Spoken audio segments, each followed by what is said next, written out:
स्वाधीनता के 75वें साल में देश आज़ादी का अमृत महोत्सव मना रहा है। इस अवसर पर हम आपको ऐसे महान देशभक्त, स्वाधीनता संग्राम सेनानी और क्रांतिकारियों के बारे में जानकारी देते हैं जिन्होंने स्वाधीनता के लिए अपना सर्वस्व न्यौछावर कर दिया।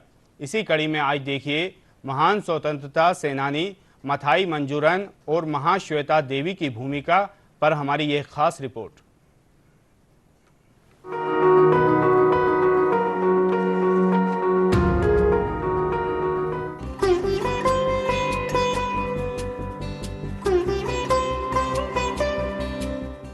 आज की कड़ी में हम स्मरण कर रहे हैं क्रांतिकारी स्वतंत्रता सेनानी मथाई मंजूरन का, जिनका निधन 14 जनवरी 1970 को हुआ था। ट्रेड यूनियन के एक सक्रिय ऊर्जावान नेता मथाई को 1933 में स्नातक करने के तुरंत बाद किसान श्रम आंदोलन में भाग लेने के कारण महीनों तक जेल में रहना पड़ा। बाद में स्वतंत्रता संग्राम के दौरान उन्हें अनेक बार बंदी बनाया गया। इस बीच उन्होंने केरल सोशलिस्ट पार्टी का गठन किया था। त्रावणकोर रियासत में मथाई का प्रवेश 2 बार प्रतिबंधित किया गया। जय भारतांबेक्के वंदनम, जनकोटिकल्क जीवामृतम। आजादी के बाद मंजूरन केरल में कन्नूर के मदाई निर्वाचन क्षेत्र से चुनाव जीतकर विधानसभा सदस्य बने। 1952 में वे राज्यसभा के सदस्य बनाए गए। 1967 में वे श्रम मंत्री बने और 2 वर्ष तक इस पद पर रहे। 1970 में अपनी मृत्यु तक वे लोगों के कल्याण के लिए काम करते रहे। इस महान राष्ट्रवादी को आकाशवाणी का नमन।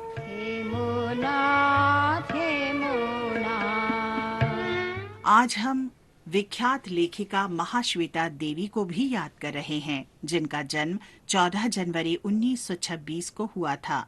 उन्होंने अपनी रचनात्मक अभिव्यक्ति के माध्यम से शोषितों और वंचितों के अधिकारों की लड़ाई लड़ी।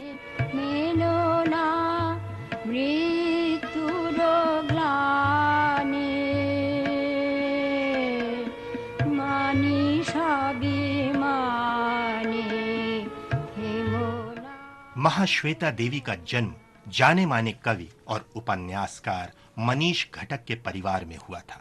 उनकी मां धरित्री देवी भी एक जानी मानी लेखिका और सामाजिक कार्यकर्ता थी।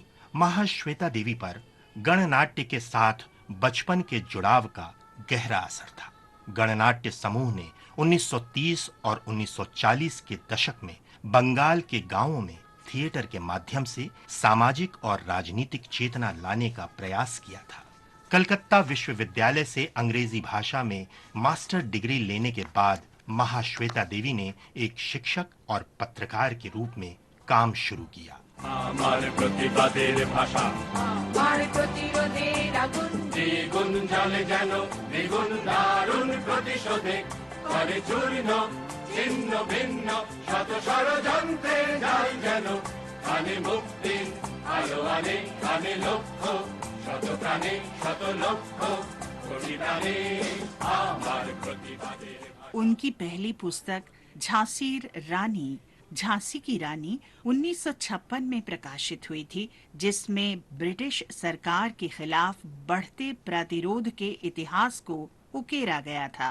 ये रानी लक्ष्मीबाई के अत्यंत व्यक्तिगत इतिहास का चित्रण है, जो एक असाधारण महिला थी।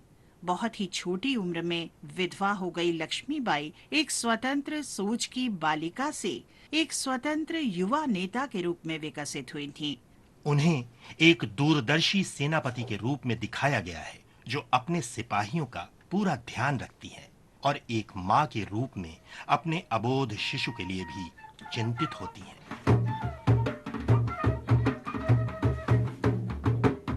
1977 में प्रकाशित उनकी पुस्तक अरण्येर अधिकार, वन पर अधिकार, जनजातीय स्वतंत्रता सेनानी भगवान बिरसा मुंडा के जीवन पर आधारित थी।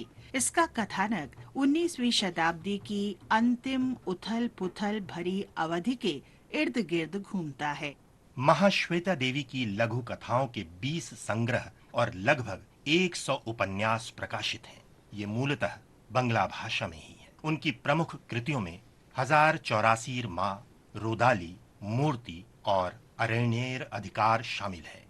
महाश्वेता देवी को साहित्य जगत में अतुलनीय योगदान के लिए अनेक पुरस्कारों से सम्मानित किया गया, जैसे साहित्य अकादमी पुरस्कार, ज्ञानपीठ पुरस्कार सहित पद्मश्री और पद्म विभूषण जैसे नागरिक सम्मान।